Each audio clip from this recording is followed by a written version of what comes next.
Hi hello welcome back to my channel. চলো review করি। আমি যিশু একটা নতুন কন্টেন্ট নিয়ে চলে এসেছি। অ্যামাজন প্রাইম ভিডিওতে একটা ওয়েব সিরিজ এসছে, হিন্দি ডাবডে পেয়ে যাবে, ইয়ং শার্লকস। তো ইয়ং শার্লকস মুভিটা মানে সিরিজটা আমার কেমন লাগলো তার আগে একটা ছোট কথা কিছু কথা বলি। শার্লক হোমস এই ক্যারেক্টারটাকে আমার দারুণ লাগে, ছোটবেলা থেকে আমি আর ভক্ত ছিলাম। যেরকম ব্যোমকেশ বক্সী, যেরকম ফেলুদা। ফেলুদা তো বাচ্চাদেরই একটা গোয়েন্দা, আর ব্যোমকেশ বক্সী একটু ডার্ক টাইপের রিলেশন, ওই টাইপের একটু, কিন্তু মানে অ্যাডাল্টদের ব্যোমকেশ বক্সী। তো শার্লক হোমস কিন্তু দারুণ একটা ক্যারেক্টার। স্যার আর্থার কোনান ডয়েলের একটা যুগান্তকারী সৃষ্টি। তো এখনো বেকার স্ট্রিটের চিঠি পড়ে, এখন পড়ে গেলে যাই না সেই সময় পড়তে, এখন তো ইন্টারনেটের যুগে এখন সেই ফিলিংস আর কোথায়।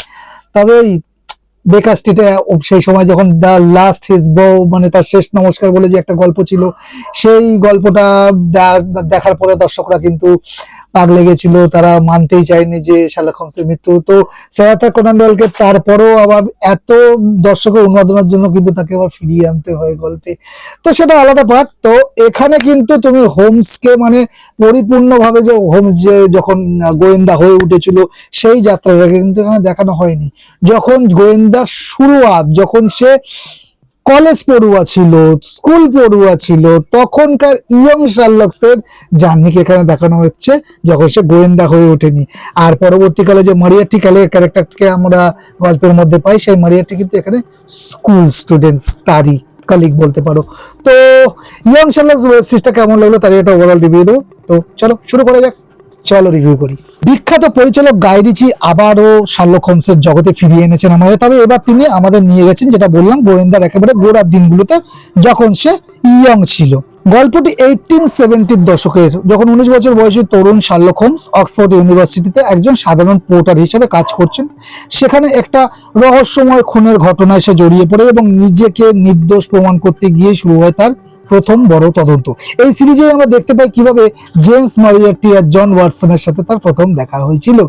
পজিটিভ দিক যদি বলি, যারা 2009 সালে শার্লক হোমস পছন্দ করেছিল তারা এখানেও সেই একই রকম fast pace action, slow motion fight এবং স্টাইলিশ এডিটিং পাবে। আর ভিজুয়ালি খুবই রিচ, এটা তো বলা বাহুল্য। আর এই সিরিজের জেমস মারিয়ার্টি এবং শার্লককে দেখা গেছে কলেজের বন্ধুর মতো। তাদের মধ্যকার ব্রোম্যান্স এবং বুদ্ধির লড়াই সৃষ্টি কিন্তু একটা অন্যতম একটা আকর্ষণ হয়ে দাঁড়াবে। বিশেষ করে মারিয়ার্টির চরিত্রটা কিন্তু বেশ ক্যারিসম্যাটিক।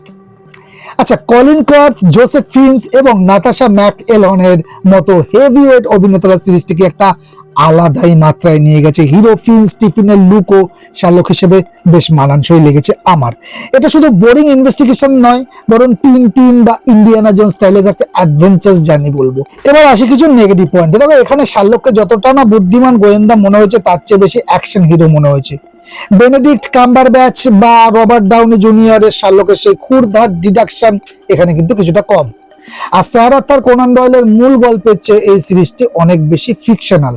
কট্টর শার্লক ফ্যান যারা আছো তাদের কিন্তু কিছুটা খাপছাড়া মনে হতে পারে।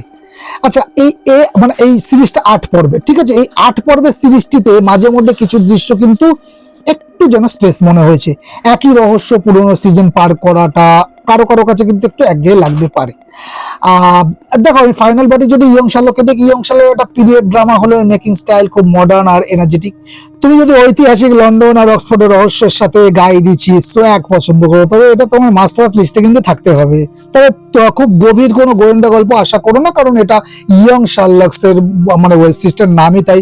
তো ইয়ঙ্গার জায়গাটাকে দেখানো হবে, খুব বুদ্ধিদীপ্ত ক্ষুদ্র সেই শার্লক হোমসকে তো আমরা পরে পেয়েছি, তার আগের লাইফটা তার দেখানোর চেষ্টা করা হয়েছে। গাই রিচি সেটাই করেছেন এবং আমি ওয়েব সিরিজটা দেখে কিন্তু এনজয় করেছি, এটুকুই বলবো। একটুখানি স্ট্রেস লেগেছে কিছু কিছু জায়গায়, তো সেটা ঠিক আছে।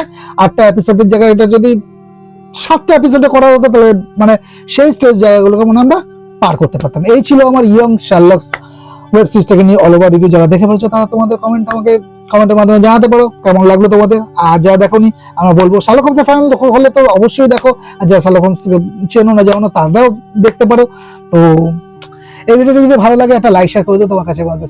চলো রিভিউ করি চ্যানেলটা আমার যদি সাবস্ক্রাইব এখনো পর্যন্ত না করে দাও, প্লিজ সাবস্ক্রাইব করে দাও, নোটিফিকেশনটা অন করে দাও। তার জন্য কি করতে হবে, বেল আইকনটা প্রেস করে দিতে হবে, যাতে করে তুমি সবার আগে আমার রিভিউগুলো পেয়ে যাবে। তো দেখা হচ্ছে একটা নেক্সট ভিডিওতে, নেক্সট মুভি রিলেটেড বা সিরিজ রিলেটেড কোনো রিভিউ নিয়ে। ততক্ষণ ভালো থাকো, সুস্থ থাকো, দেখতে থাকো। চলো রিভিউ করি, টাটা।